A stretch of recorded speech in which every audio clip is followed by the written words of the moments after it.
Hi, welcome back. Our next guest is Bill Levin. He's the Grand Poobah of the First Church of Cannabis and Guide to Love and Life's Great Adventure. He will be speaking on Love and Life's Great Adventure. Hey, Bill, are you there?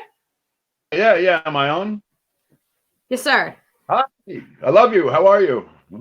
Hi, how's it going?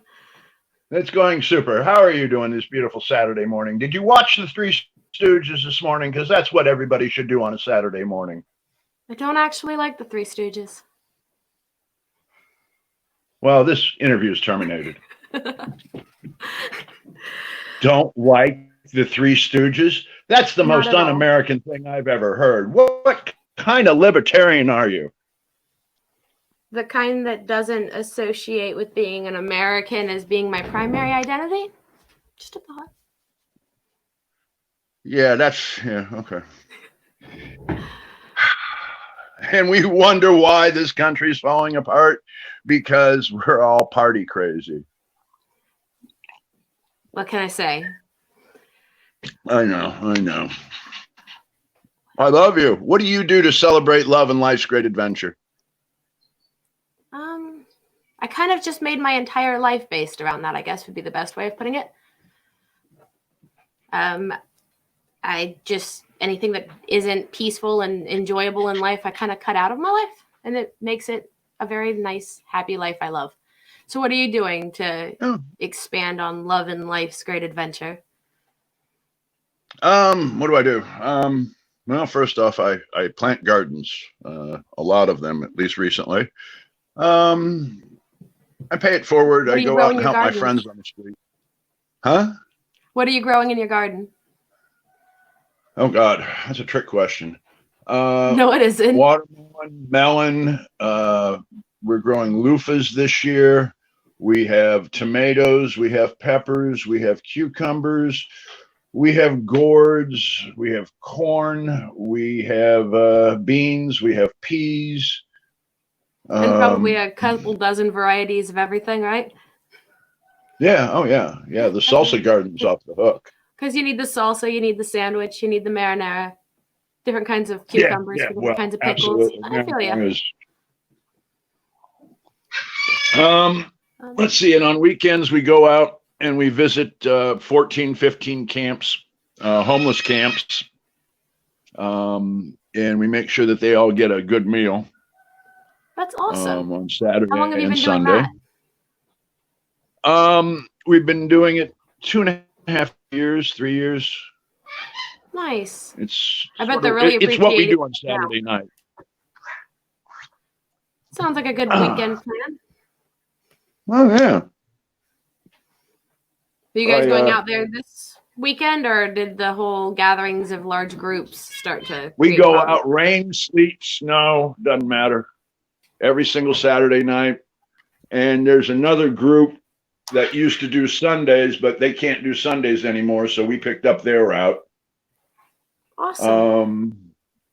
And they're not giving you any grief about having a large crowd gathering together? Did you manage to circumvent that? There is an exception. You'll like this. There is an exception for homeless camps. Nice. If you read the laws and the bylaws of the COVID shit, the rules, homeless camps are allowed to have more than 10 people gathered without breaking them up. Homeless are excluded from the 25 people or less, or the 10 people or less. And where are you located at? Oh, I'm in Indianapolis, Indiana, the home of where love grows. You guys have a really nice area for growing stuff up there. Kind of a shorter season, though. Down here in Georgia, we get pretty much March through about November. We're in the middle of the agricultural belt, so we get a lot of good dirt, bad weather. It's cold. Actually, yeah.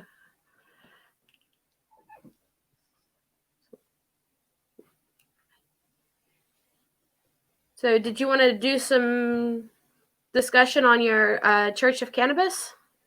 How that came into being? Sure. I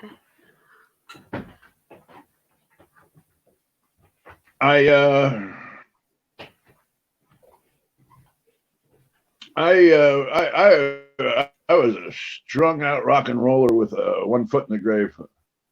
And in 2001, I sobered up, went to Thailand and cleaned up and started to change my life and focus on love base rather than sex, drugs, and rock and roll.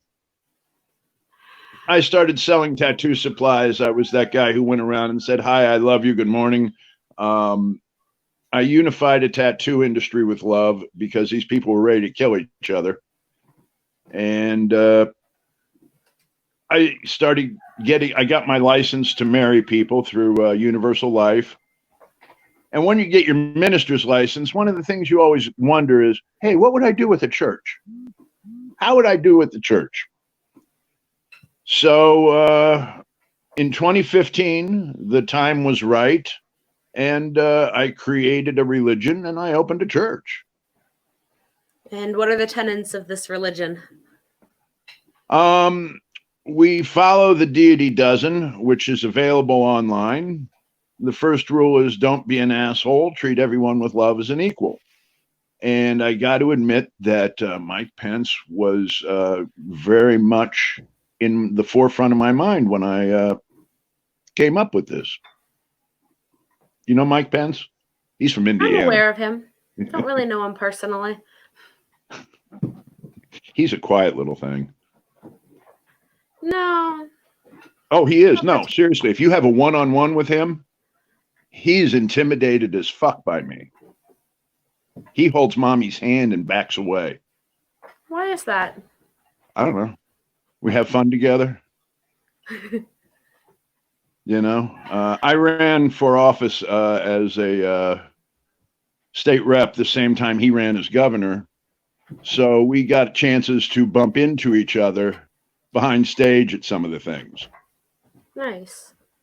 Yeah, well, it was entertaining. I got a kick out of it. I was going to say, how much did you torture him doing all of that? No, I just walked up and said, "Hi, Mikey." I think that probably would have scared him. "Hi, sweetie, how you doing?" You know, and they were just like, oh, here's a good story.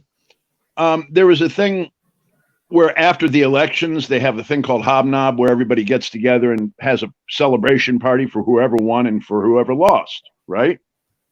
Right. It's a entertainment thing. It has nothing to do with politics. It's put on by the Chamber of Commerce. We were trying to convince Mike Pence to fake smoke a joint with me in a pickup truck to shoot a commercial to introduce this. And he considered it for a few seconds and then decided it wouldn't be good for his future. So he didn't do it. So he didn't just run crying? We did approach him, and an advertising agency did sit down with him and try to convince him to do this. So it was fun. I don't really see that lining up with his constituent voter base whatsoever. I mean, his little shtick is being the good Christian boy. He can't just go get caught. All politicians are criminal liars. Oh, yes, and they're all actors. And that includes libertarians. Is good Christian boy. Well, since I started a religion, the first thing I made sure of is we didn't use any of those nasty old magic books. What kind of magic books? Bibles, Korans. Bible part one, Bible part two. Like just we don't use any of those. More people have died over the belief of those books than any other written matter. And I don't want the karma that is burdened on those books. Fair enough. But I mean, there's other kinds of magic books that aren't necessarily sarcastic. Right. I mean, Dr. Inspired. Seuss is one of my favorites. Right, and that's a magical book. So what are the tenets of your religion? Other than don't be an asshole, which is my personal life philosophy. It's as far as I've gotten. Don't be an asshole. It's called the Deity Dozen, and I don't have a copy in front of me because that'd be too easy. We are the only religion in recorded history to include humor. No. Required? Yes. What if No somebody has no sense of humor? religion, They can't join? no religion in recorded history has ever embraced humor in their doctrine. The closest it comes is laughing yoga, and that was only came out in the 90s. But humor is one of the greatest cure-alls for humans. We're the only religion in the world in recorded history that has ever included humor as part of our doctrine. Hold on. God damn it, Charlie. Shut the fuck up.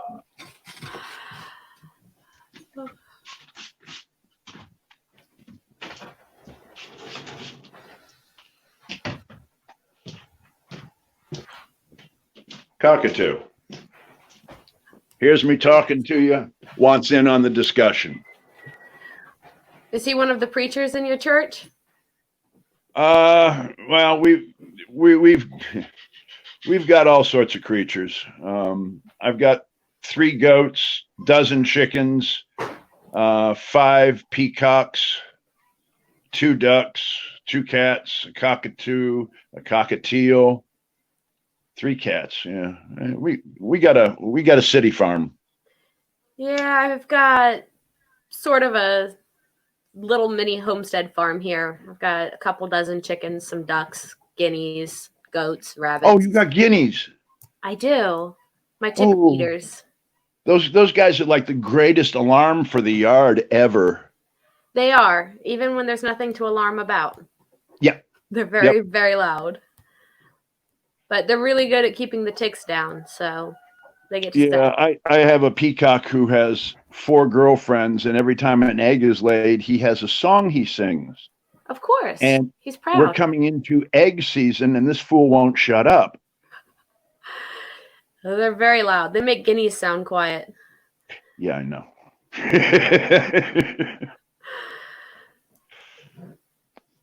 So how'd you manage to limit yourself to only a dozen chickens? Is that even possible? Legally, all we're allowed to have in Marion County is a dozen chickens, so I only have a dozen chickens. Is there any kind of logic for that, or just they want to make sure you don't have anything to eat? I have no. You're asking me about logic on local government. Doesn't work. It's your local government. But there's no logic involved. Well, that's government from top to bottom and back up again.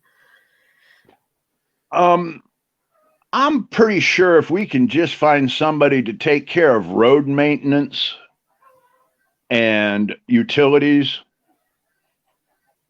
that the rest of the utilities are mostly run by private companies anyway, so that's not as big of a deal. The road, you could kind of do a GoFundMe interactive map where you can just click on the pothole you want filled and add money, and you could bypass taxes pretty easily for roads.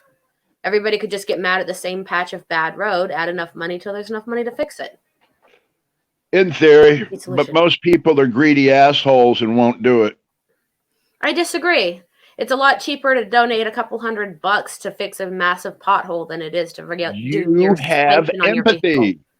No, it's not about empathy. It's that I would rather invest in a better road. More people. If it came down to relying on people, the damage to my car driving over a bad road. Like, how many times have you driven over a pothole and you've hit bottom on that pothole? If you drive up and down I-95, it happens all the time. Yeah. It's cheaper to fix the pothole than it is to fix the car.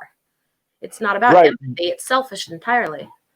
People are selfish, greedy, ignorant. I'm selfish. They will not voluntarily support anything.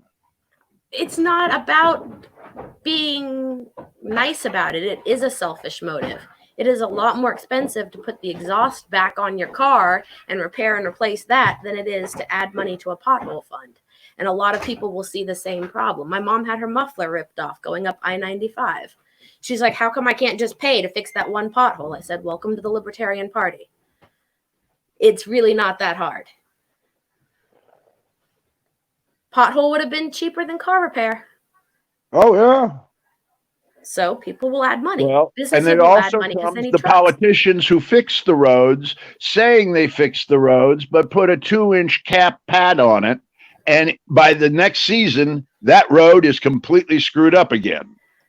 Or for a while, North Carolina was taking their road funds that they were supposed to be putting in paved roads in rural areas, and they were laundering it out to themselves and not building the roads. And it wasn't until GPS became common and people started trying to drive down these allegedly paved roads that they realized none of the money had gone to fixing the roads.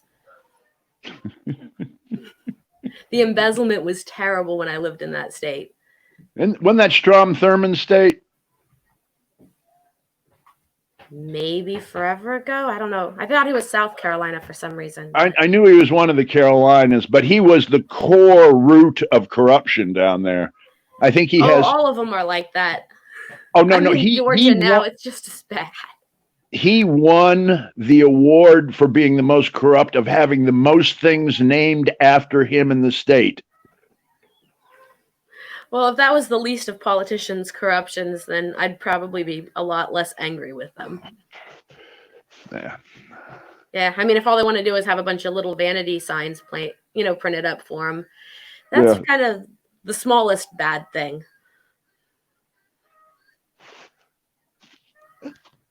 All right. So, where does your church stand on taxes? With every other church, we don't pay any. Yes, but everybody else has that render to Caesar what is Caesar's mentality. I took a vow of poverty. Okay. I live on less than $5,000 a year. I live on about $6,000, and I'm raising a kid on it. I don't like money. I don't want anything to do with it. I loathe it. I don't want it in my life. So, I don't deal with it. I understand. It takes a lot of time to get money, whereas you could just be free and have your time.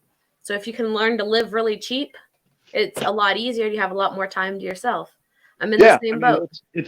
I live on $500 a month, and that feeds all my animals, my kid, pays my bills, and most of my time I'm free to do whatever I want.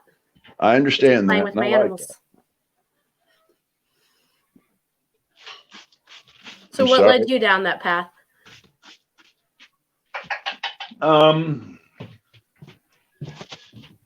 Greed. Don't like money. Don't like greedy people. Don't like assholes.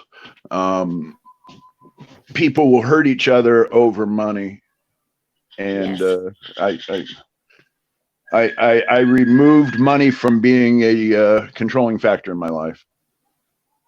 So is that the only God people aren't allowed to worship with the First Church of the Cannabis? No, I don't give a shit. I mean, they can worship the God any way you want. I have no say so on how you worship. I think money is the most common God in the world. Yeah. And I want nothing to do with it. God is love. And that sentence pisses off all the goddesses. So gods and goddesses are love, and we celebrate love in life's great adventure, and we don't use the word god or goddesses because we piss off the other god or goddesses. Why? There are over 9,000 working gods on this planet today. That few, huh? Some are unemployed. Some are unemployed. It's like I'm a god, but nobody cares. Sorry. Yeah, right. Some of the old gods, nobody gives a shit about anymore. But technically, there's about 9,000 gods that are celebrated on this planet today in our culture. That's an assumption that, gods by default have to be disembodied spirits receiving worship. If God is love or goddess is love, then wouldn't entity that has a physical form that also exists on love also be a god or goddess by your definition? Yeah, no, I don't know. There's like 8.5 billion potential gods and goddesses running around the world. Yeah. Some of them just aren't living up to their potential. God is love. Love is in within each of us. So we are all gods. Right. It's a theory. Actually, yeah. It works. As long as we're filled with love. If we're not filled with love, then I guess we don't have that status. Hate is learned. Love is natural. You learn hate, but you naturally love everybody. What about just disdain? What if it's not quite to the hate point? One more time. I got a bird screaming in the other room.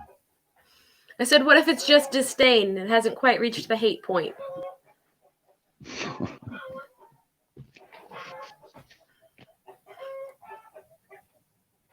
Self-frustration causes us to do strange and unusual things. And we get frustrated because others aren't doing what we think is best. If we relieve ourselves from the burden of being right and accept what is, it's a lot easier.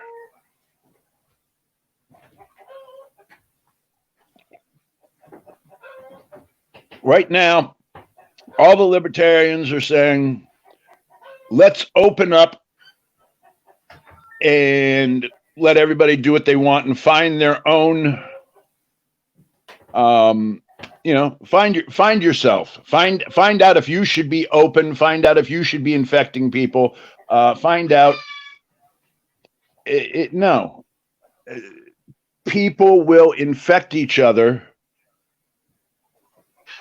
because they are stupid. The guy who laughed and said, this coronavirus is shit, and then he went off and he touched all the mics and he touched everything else, and he was infected, and he infected other people. This is going to be going on for 2 years, at least. We need to kill the bird now, okay? We're going to go kill a bird. Want to watch me kill a bird? Oh, fun. Yeah. John, grab Jackson. Let him come watch. Stop it. Oh, I heard a rooster. I heard your rooster. Well, one of them. How many you got? 7? Really? Yeah. I like Oh, you're my girl. 7 roosters. Well, one of them's getting eaten this week because my soon-to-be stepson is visiting and he wants to see how to kill and clean a rooster. So one of them's going to become dinner. Get the funnel out. I just snap their neck and then cut off their head. Yeah, it's easier. Do you starve them the day before? No.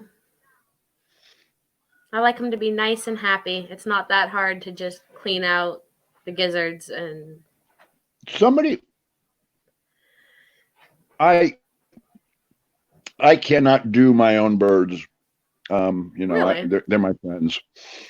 Well, see, I keep it easy. The hens live until they stop laying, and the roosters live until they become jerks. So when they've already got me mad at them, it's really easy to just be like, all right, you're dead. And yeah, I get that. I've known a few roosters in my time. I understand that. And everybody else stays a lot friendlier once they see their buddy get killed for being a jerk. So it works out pretty well. My rooster cup. Nice. I don't know how to turn this shit. I can see it. It's a pretty common saying. It's supposed to be in a hug around the neck, but, you forgot that part. Was that custom or did you order it that way?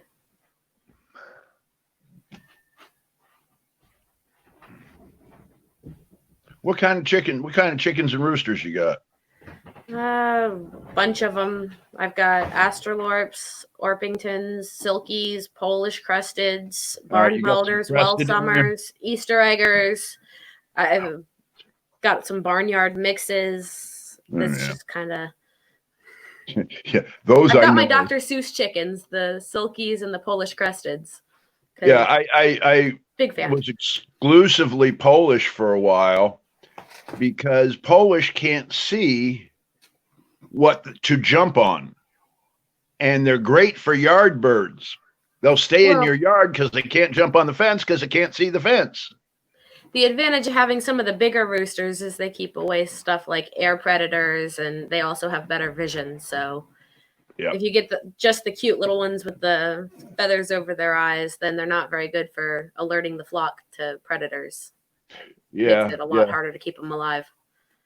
Silkies are the chew toys of nature. Yes, but they're so cute. I know. I had a bunch, and then just one by one got knocked off. Yep, I lost one to a raccoon about a month and a half ago.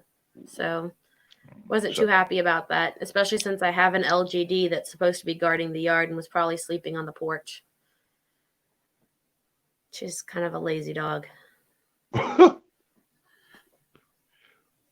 What kind of goat you got? Boers and La Mancha. Ooh, nice. Yeah, nice mix of meat and milk. Yep. What are you raising? They all have Nubian blood. Okay, so they're mutt goats? Mutt goats, yeah. One of them is half Nubian, one of them is 3/4 Nubian, and the other one is half Nubian. Yeah, that's why I did the La Mancha. I figured I could cross her with the Boers and get good meat offspring, but keep good milk as well. Yeah. For the balance of both. Yeah.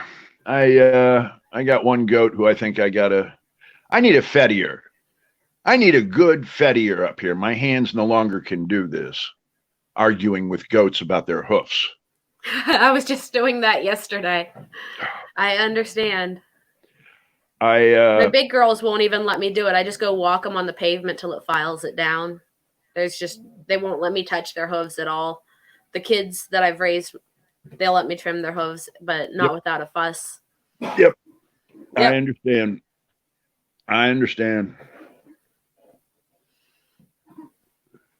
Yeah, trying to find a fettier in the city is like looking for, Santa in July. I actually know where to find him. He's up in Tennessee. Well, down in Tennessee for you.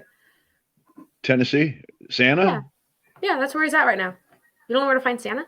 I thought everybody knew where to find Santa. Which Santa are you talking about? The Santa? Well, all right.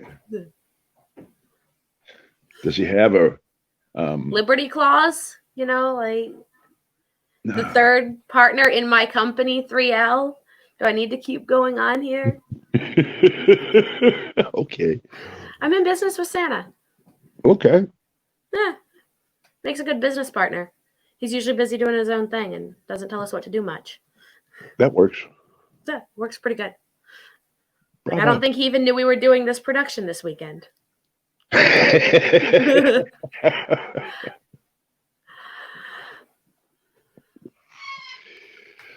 Oh my. 3L production. Oh, my name's on there. Yes. What? Technology, I'm nameless. I'm just 3L Productions host. Yes. Why is that? Why don't you have a name on yours? Because I'm nameless.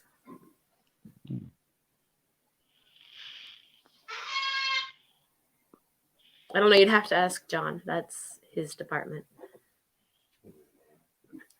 Okay. I don't do the technology stuff. That's all on him.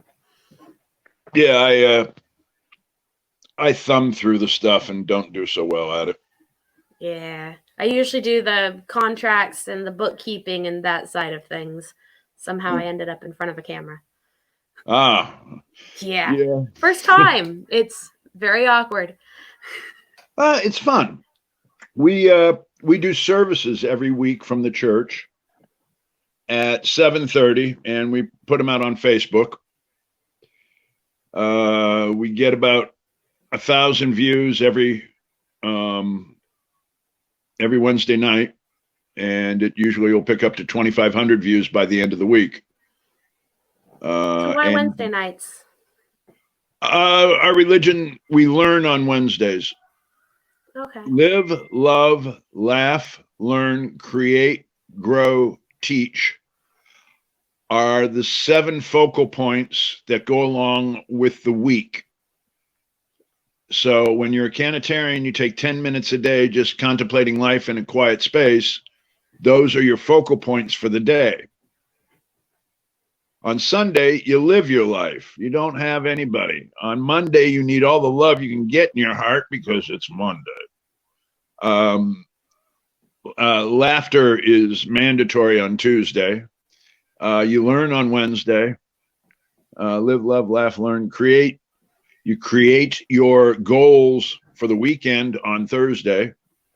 Live, love, laugh, learn, create, grow. You grow on Fridays by helping others. You teach on Saturdays because you have your kids. And Sundays, you start all over again, living your life. And you can do any of those on any of the other days as well if you want to? It's just a structured frame of a suggested lifestyle. It is not mandatory. It is not 10 commandments. That's because, I mean, as a homeschool parent, I spend every day with my kids. So if I, only taught her stuff on Saturdays, it wouldn't go over too well. Yeah. Well, most kids are locked up in the public school system, as it were. Yeah, I prefer free-range children. They seem to be healthier, much like the free-range chickens. Just let them run free. Got woods, got animals. It works out pretty well. You got woods, you got animals. Right there, you got it covered. Right. What more do they really need to be doing? Teach them the basic math of life. Reading they pick up out of curiosity, and running around and figuring out how stuff works is way more interesting than sitting there reading textbooks. Textbooks are brutal. They don't have textbooks anymore. They all just use workbooks or something? Everything's done online. I looked at a kid who was staying here, and I go, "Where's your homework?" "Well, I don't have any homework." "Well, what do you mean you don't have homework? We used to come home with, arms of books." And they go, "Oh, no, we just have to answer these things on the computer. Right. And then when we're done with it, that's it." And it's like, oh, great. No homework, huh? Well, they're just doing their schooling online, and a lot of homeschoolers and stuff do that. I'm sure Arvin's going to be talking about that more as we start coming up on the next segment where he's the speaker. He's talking about homeschooling stuff through his plan, which is a lot more structured than the unschooling type approach that I tend to take. But everybody's got different styles. Everybody's got different kids to teach. Different kids learn differently. Yeah. Yep. Education. Well, that's when it crosses over into indoctrination that I get worried.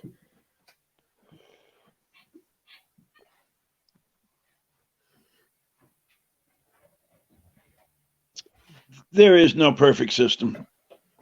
Well, the problem is trying to find a system that is perfect. You can exist without a system, or individualized systems as opposed to, mass marketed systems tend to work a lot better as well. People don't think alike. They don't learn alike. You can't have one universal style system that's going to work for everybody. No, absolutely. The system that works best is the one that makes the politicians the money. Well, that's the one that they try to promote as working best. However, by virtue of the fact that we're both sitting here, I doubt either of us believe that. Believe politics? No, those two words can never be used in the same sentence. There's no belief in politics. You can believe that politics is a scam. Yes. That's a belief in politics. Absolutely. It is the greatest scam in the world. Politics is the art of getting close to the mother vein of money. Or power, or both. Well, money is power. Power can also be money. You have enough power, it is your currency. It goes both ways. Get a Yeah. little more of each and step it up. It's a fun, wacky world, and as long as we can laugh at it, we're doing good. Yes, sir. All right, do you have a few final notes you want to go over? Because we're getting ready to roll into the next speaker here. Final notes. Everybody, be nice to each other. Be kind to each other. Some will wear masks. Some won't wear masks. Some think they're going to die. Some think this is a con. Doesn't matter. Be nice to each other. That's the real bottom line. And if you have a cockatoo that screams, squirt him. Squirt him good. Charlie, shut up. All right. Well, thank you, and thank Charlie for joining us. And I appreciate you describing the First Church of the Cannabis in such great detail. I love you. You have an awesome day. Everybody who's watching, hi, I love you too. Be nice and be kind to each other. That's pretty much it.